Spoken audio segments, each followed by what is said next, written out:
So this isn't going to be one of my normal type of videos, obviously. If you follow me on Instagram or Twitter, you already know what this video is about, but I just feel like I should make a video on it so I can look back on this, and I really just want to express how much this dog meant to me. You don't even have to know me well to know how much I loved my dog Max. I still remember the day we got him and my dad brought him home, and I just fell in love instantly. I don't know what it was, but I just had this special bond with him from the start. I don't really know how to explain it. He loved my whole family, and I know that, but for some reason, me and him just clicked like best friends right off the bat. I can't count how many times I had a shitty day at school, or a really bad basketball or baseball game, or even a girl just not liking me back and me feeling down about it, and how he just made me forget about all of that, literally just by looking at him. This was my first dog ever, and I couldn't have picked a better boy. Like, he was such a good boy. He was so good with everybody, so good with kids, good with other dogs. He was always just the best boy. Anyways, I could go on and on about specific examples on how he made me feel better, but that video would just be an infinite long video. It would never end. Back in November, I got asked to join FaZe, and this was tough.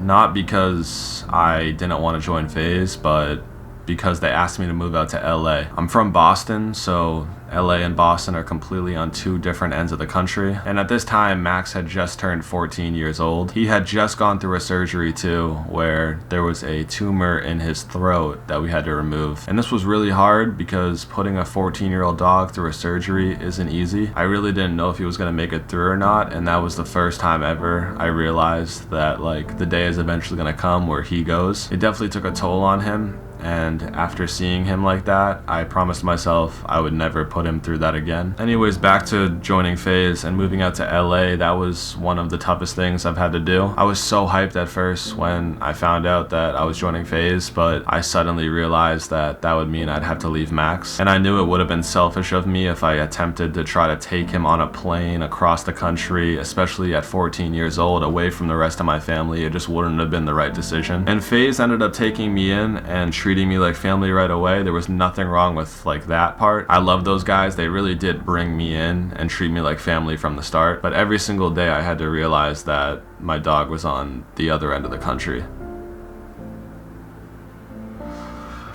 I just really hope that when I left him that he wasn't super upset about it, because that really hurt me.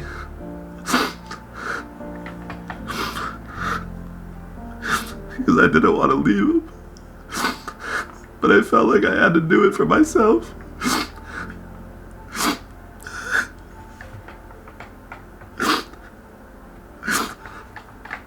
Literally, I don't think an hour passed every day in LA that I didn't think about him. And I just really hope he didn't feel like I abandoned him, because that would be the worst feeling in the world.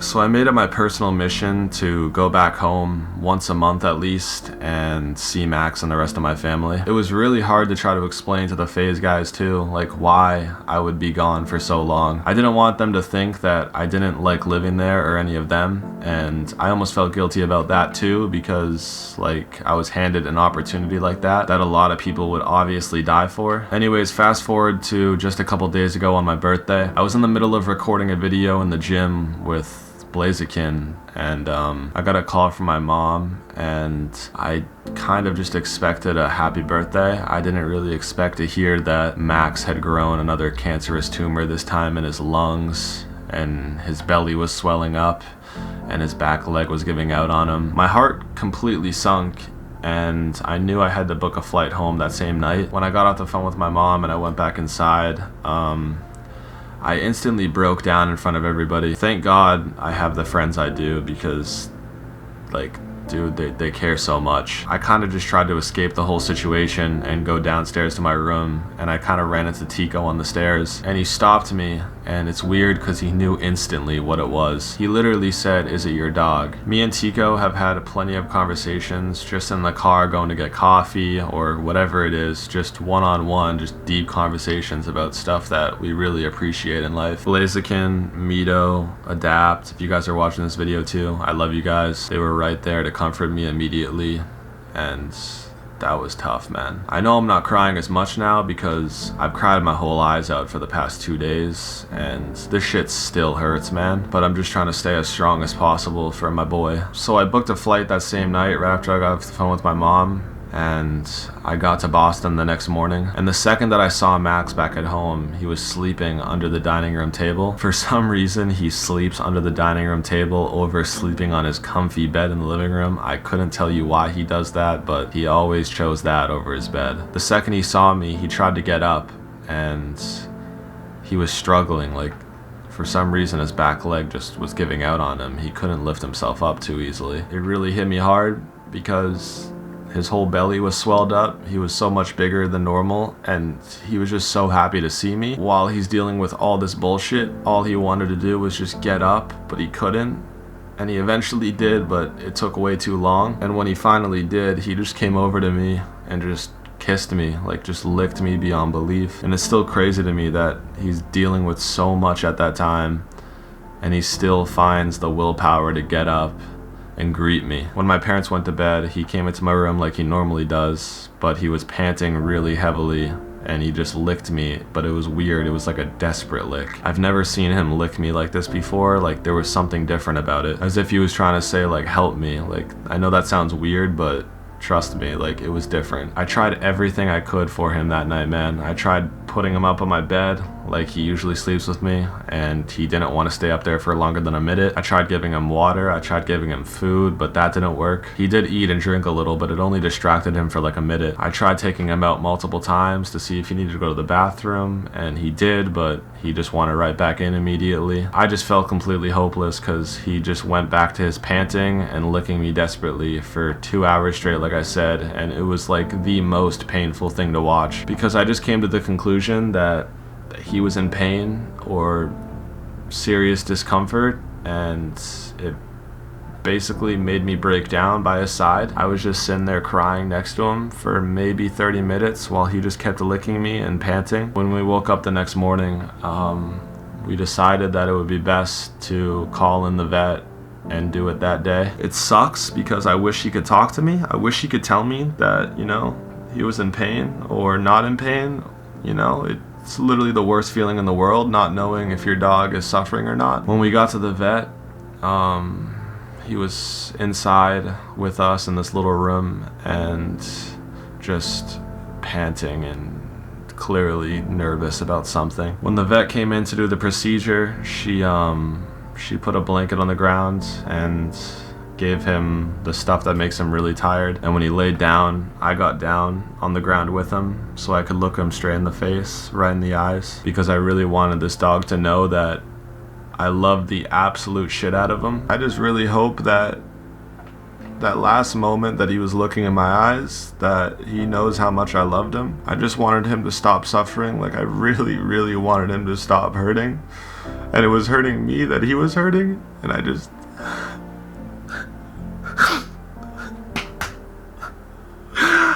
love him to death, but I just hope he knows I loved him so much. Like, he helped me through so much. He was like my main source of happiness for the longest time, and only wanted me to be happy. And then this hoodie means a lot to me now because it's the last hoodie that I hugged him in. He was just such a good boy, man. He was such a good boy. I'm gonna try my hardest to keep his legacy going somehow, some way. I don't know what that is yet, but I'm gonna make sure that he sticks with me for a long time, probably until I have to go, and then hopefully I get to see him again someday. There are a few videos on my channel where he appeared in, and people that have been watching me for a long time do know that I used to bring him up all the time. I mean, sometimes he would bark in the background of my videos and it would annoy me so much, but I would do anything for him to bark in the middle of this video right now. Maxie, my boy, my baby boy. If you're somehow watching this video or somehow hear me right now, I love you to death. I hope I made your life better, just like you did for me. And like I said, I will see you someday and we'll go eat as much as you want. We'll go for super long walks where you can sniff every bush that we pass. And we'll play a bunch of tug of war with that same beaver or whatever it was, that toy that you loved. I'll bring that up there and we'll play with it. I love you, buddy, my baby boy. I'll see you again. Rest easy, buddy.